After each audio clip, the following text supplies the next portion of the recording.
Contrastes con Mitzi Cordero.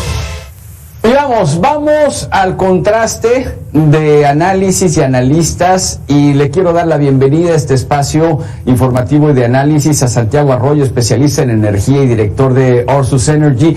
¿Qué tal, Santiago? ¿Cómo te va? Muy buenas tardes. ¿Qué tal? Muy buenas tardes, Eduardo. Un gusto y un placer estar aquí contigo.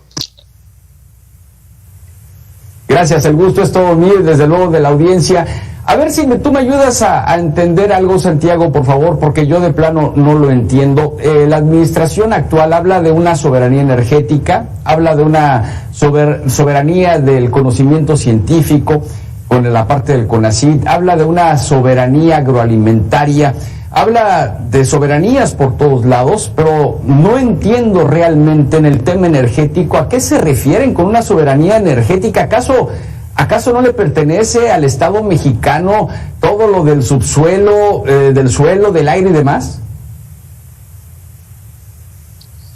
Bueno, este concepto de soberanía energética es un concepto novedoso, vamos a llamarlo así. Nace con las corrientes ideológicas y políticas del socialismo del siglo XXI, del bolivarianismo y de estas corrientes del multiculturalismo que se dan en Sudamérica, sí, específicamente en Bolivia, Ecuador y Venezuela.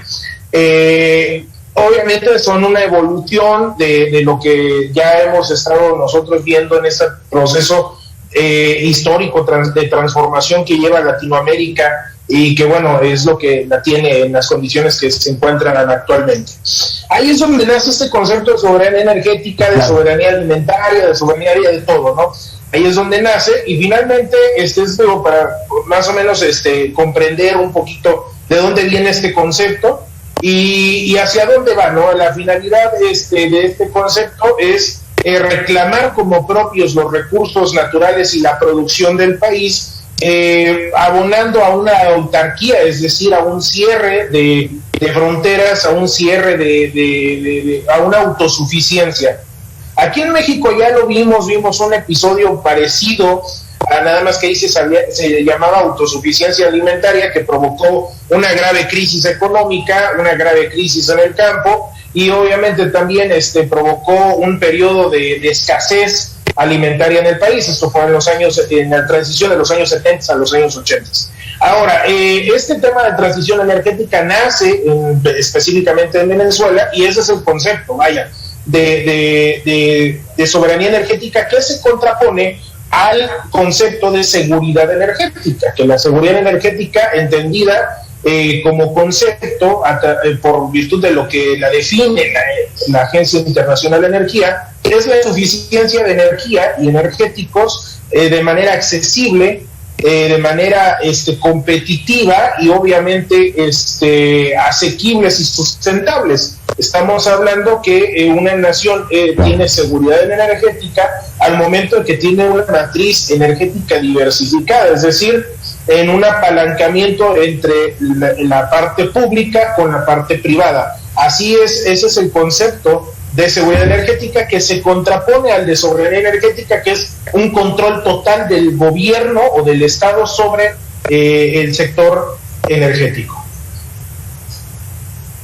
Claro, y mira, Santiago, antes de ir con uno de los comentarios que hizo Omar Fayad ahora dentro de este foro del Parlamento Abierto, antes de ir con lo que dijo Omar Fayad, preguntarte, México, a cómo está el día de hoy y con lo que se ha informado con la refinería de Deer Park en Estados Unidos, con lo que se está haciendo, que dice el gobierno que se está haciendo con las refinerías en México, con la construcción de Dos Bocas, ¿se puede pensar en una autosuficiencia energética y de combustibles y de todo, con todo lo que están haciendo?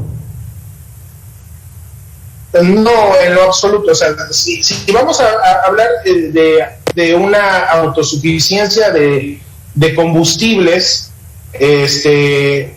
pues no, estamos muy lejos de hacerlo. Ahorita el Sistema Nacional de Refinación, con todo y los recondicionamientos que ha sido aplicados desde hace aproximadamente 12 años, está ahorita al 30% de su capacidad aproximadamente. entendiendo que por el diseño del Sistema Nacional de Refinación, si, digamos, en un caso hipotético de poner a trabajar el Sistema Nacional de Refinación al 100%, junto con la refinería de Dos Bocas, apenas van a alcanzar a cubrir alrededor de 600,000 barriles diarios de producción de combustibles, contra los 910,000 barriles diarios que se requieren o que hay de demanda. O sea, se estaría cubriendo apenas un 60% de la demanda. Si esto le agregamos el tema de Deer Park, esto aumentaría unos cuantos 3 o 4 puntos adicionales, y bueno, estarían faltando alrededor de 400,000 barriles diarios para cubrir. No habría una autosuficiencia, y esto es también considerando que se deje de exportar crudo, lo cual representa en la actualidad el tercer lugar de ingresos del Estado mexicano. Entonces también es un tema bastante peligroso para el Estado mexicano hablar de eliminar las exportaciones, porque estaría matando gran parte del ingreso del Estado. Claro, se estarían dando un balazo en el pie desde mi punto de vista. Bien, retomemos el punto de la soberanía energética. Vamos a escuchar a Omar Fayad, el presidente de la Conferencia Nacional de Gobernadores, porque él afirmó que, de ser necesario que se garantice la inclusión de todos los sectores en la nueva legislación, presenta una iniciativa para elevar a rango constitucional el derecho a la electricidad. Yo no sé lo que significa, vamos a escucharlo y nos lo explicas, por favor, Santiago. Que las necesidades de los estados sean tomadas en cuenta a la hora de planear el sistema eléctrico nacional. Solo así podremos lograr asentamientos humanos seguros, resilientes y sostenibles, sociedades justas. ¿A qué se refiere Omar Fayad, Santiago, elevar a rango constitucional derecho a la electricidad, como si no tuviéramos electricidad en los mexicanos, o cómo? Bueno, aquí estamos hablando que este concepto de derecho humano, de la electricidad como derecho humano, es un concepto realmente muy corto, con una visión muy corta. Si vamos a elevar el derecho humano, o digamos como un derecho primigenio de las personas, será el acceso a la energía. Es decir, que las personas puedan tener la oportunidad y tengan accesibilidad a energía sustentable, segura y a precios competitivos. Sí, pero finalmente la energía o los energéticos, pues no son, digamos, tienen que sufrir una serie de procesos para llegar a ser utilizados por las personas o por los comercios, por la industria. O sea, realmente no es como en el caso del sol o del agua, que es muy diferente. Ahora, hablar de electricidad como derecho humano, insisto, es un tema muy corto porque tenemos que ir más allá. Sí, en efecto, ahorita hay una corriente a nivel mundial de integrar ya la energía como un derecho. En este sentido estamos totalmente de acuerdo en ese sentido, pero lo que debemos de hacer o de buscar como nación es garantizar el acceso a la energía y no a la electricidad, dado que la electricidad es uno de los componentes de todo lo que es el conjunto o el conglomerado de productos energéticos. Claro, muy complicado el hablar de derecho humano cuando no se tiene el producto disponible para poderlo utilizar. ¿Qué te parece ahora, Santiago? Mira, si escuchamos a Rubén Moreira, el presidente de la Junta de Coordinación Política en la Cámara de Diputados, después de hablar de todos estos foros, que dice que sí sirvieron, a pesar de que los propios diputados de Morena incluso decían no se les va a cambiar ni una sola coma después de estos foros, que va a ser analizada y votada en la siguiente semana. Vamos a escuchar lo que dijo Moreira. Que actúe la política y los conductos políticos que todos tenemos para llevar a buen puerto esta iniciativa, la iniciativa de los mexicanos, las opiniones de los que todos vinieron acá. Si se llega a votar algo, que estén todos los mexicanos, o la mayor parte de ellos, de acuerdo con lo que hacemos. ¿Sirvieron de algo los foros, Santiago, realmente? Yo he tenido la oportunidad de participar en 2-3 foros del Parlamento abierto y parece ser que los diputados de cualquier partido político simplemente ya tienen su línea, ya saben por cómo van a votar, en qué sentido van a votar, y se puede llegar a pensar incluso en una pérdida de tiempo. ¿Qué opinas de estos foros? por la reforma energética, que incluso la propia secretaria de Energía está rondando el país dándole promoción?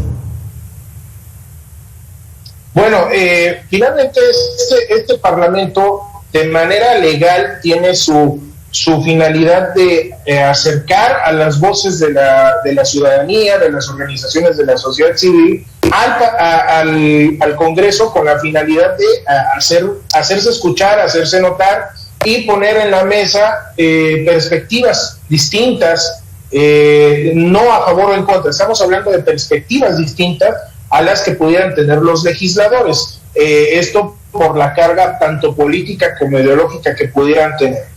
Ahora bien, ya en la realidad depende mucho del partido político y de quien está hablando de la utilidad de los foros de Parlamento abierto.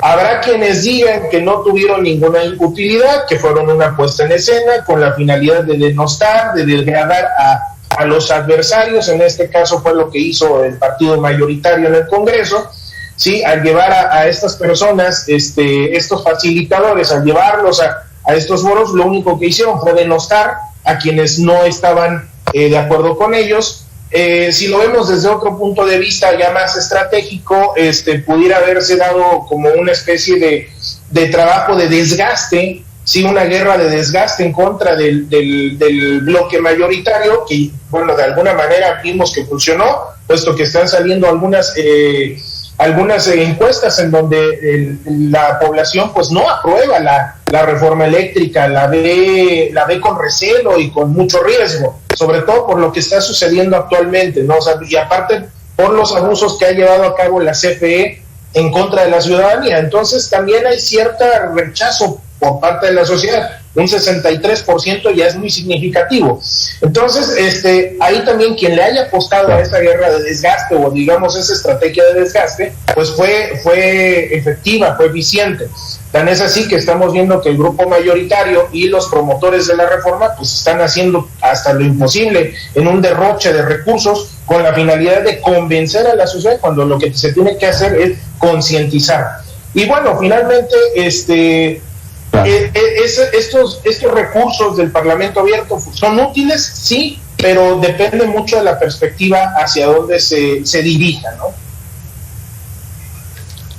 Claro, y uno de los argumentos, Santiago, principales que yo he escuchado tanto de voz del Ejecutivo como de la Secretaria de Energía como del propio director de la Comisión Federal de Electricidad, Manuel Bartlett Díaz, dice: con esto, con la reforma eléctrica, los precios de la luz van a bajar. ¿Realmente bajarían los precios de la luz con una reforma eléctrica? No estoy hablando de que la reforma actual haya sido perfecta, nada es perfecto, todo es mejorable, desde luego, pero como argumento principal, ¿los ciudadanos pagaríamos menos por la luz que consumimos?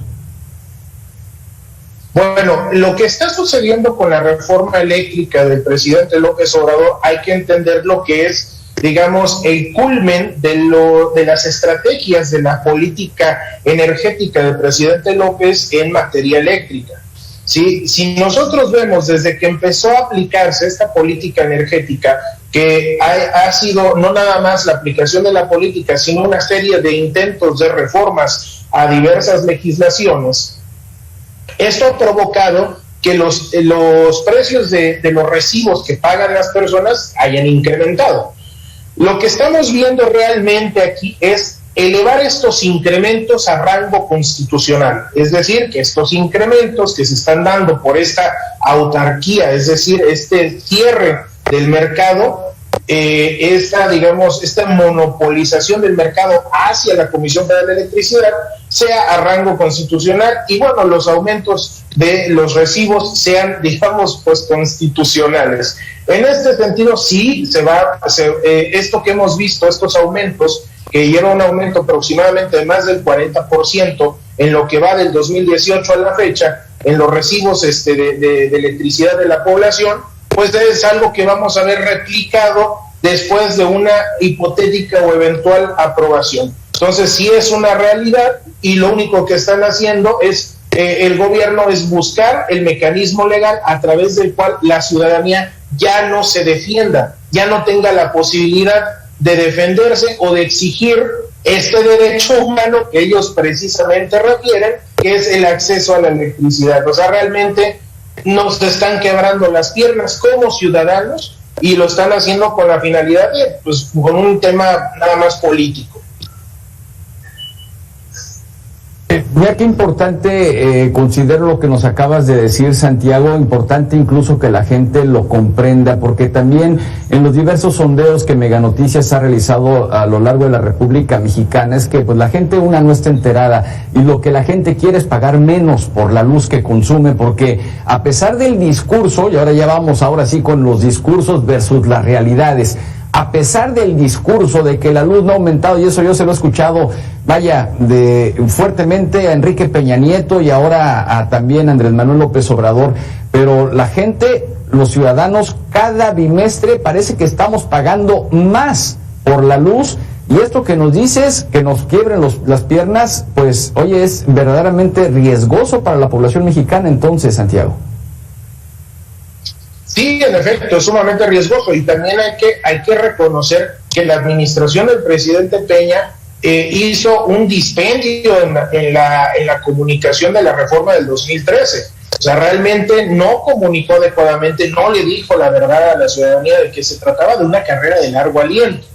Sí, y esto, bueno, pues nosotros vimos ya cercanos al 2017, pues comenzamos a ver ya los efectos de esta reforma, en donde los precios de generación bajaron drásticamente. Teníamos la generación más barata en renovables a nivel mundial, imagínense nada más, y esto se iba a ver reflejado en el paso de los años, es decir, se iba a ver reflejado. Si en el 2017 tuvimos esa reducción, lo íbamos a ver en los próximos 3-4 años, no así como lo pintó el presidente Peña como una varita mágica, y que ahora desafortunadamente el presidente López Obrador y sus funcionarios y promotores están argumentando exactamente lo mismo. O sea, no va a ocurrir esa situación. Estamos hablando que la industria energética es una carrera de largo aliento, sobre todo por las grandes inversiones que ello conlleva, ¿sí? Entonces tampoco no le están diciendo a la ciudadanía que la manera más barata de poder conseguir energía es a través de las energías renovables, y que ya existen las tecnologías para mitigar también estas variaciones que hay en la generación. Entonces, realmente lo que está sucediendo es un abuso en la comunicación de estos mecanismos legales que se están implementando. Claro, y al respecto, Santiago, el costo del servicio de la electricidad en México también se verá afectado por, no nada más, no por el conflicto de Rusia y Ucrania, sino también por el efecto inflacionario. Escuchamos, si te parece, y vemos lo que nos dijo Abril Moreno Albarrán, directora general de Energía Debate Mega Noticias, y lo platicamos.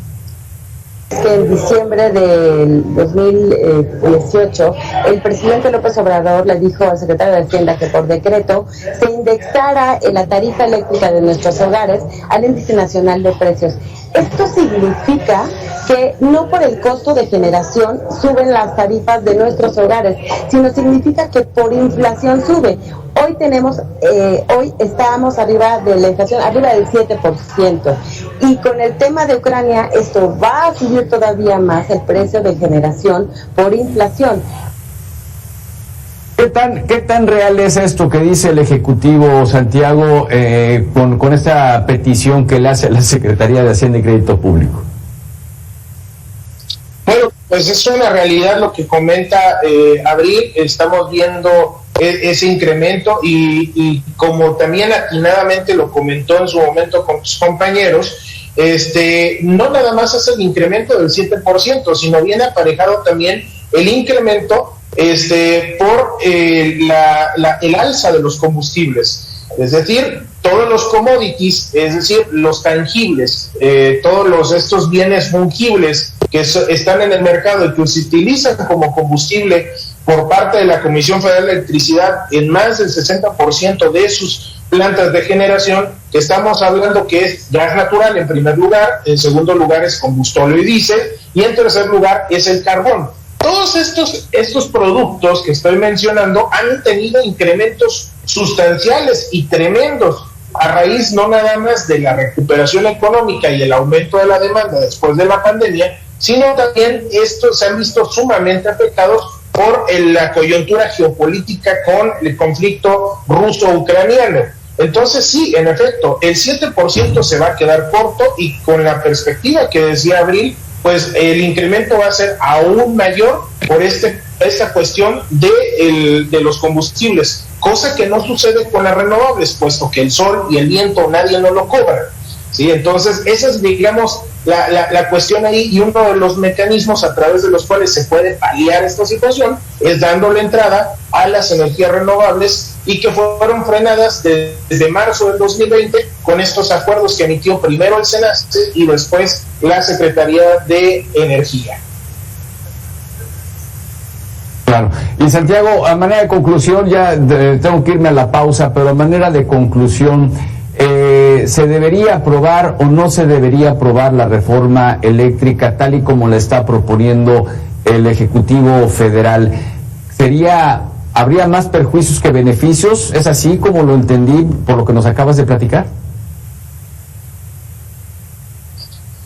Pues bueno, lo que se necesitaría, y digamos desde mi perspectiva como profesionista legal y especialista en el sector, yo lo que veo es frenar esta reforma, dado que no tiene ningún elemento positivo para para la industria, y mucho menos para los consumidores, frenarla. Y en este caso no es nada más frenarla, sino proponer una alternativa. Eso es lo que se necesita de hacer también por parte del bloque opositor. Una alternativa que reconozca los derechos energéticos de las personas, que reconozca la participación del sector social dentro de la industria, y obviamente una serie de reformas no constitucionales, sino al compendio legal secundario, con la finalidad de mejorar los errores que se encontraron del 2013 al 2017 dentro de la industria energética, y obviamente dotar de mayores facultades o de autonomía a la Comisión Reguladora de Energía, que es totalmente necesario eso. Entonces tendría que venir un paquete de reformas, sí, pero al nivel secundario, no constitucional. Bien, pues te agradezco mucho, Santiago, estos minutos de análisis con la audiencia de Mega Noticias. En verdad muy, muy interesante, pero sobre todo un gran aprendizaje el haberte escuchado el día de hoy. Espero que pronto podamos volver a coincidir, y ojalá que el gobierno federal haga caso a los expertos como tú. Que tengas una excelente tarde. Igualmente, Eduardo, muchísimas gracias, y que tengan muy buena tarde, y ojalá volvamos a coincidir por acá.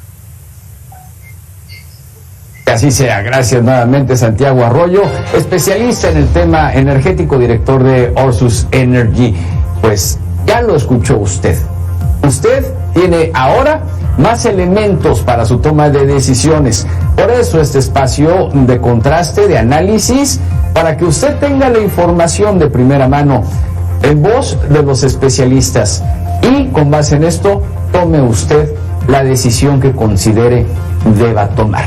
Soy Eduardo Manzanero Retana, permítame hacer una pausa y regresamos con más información.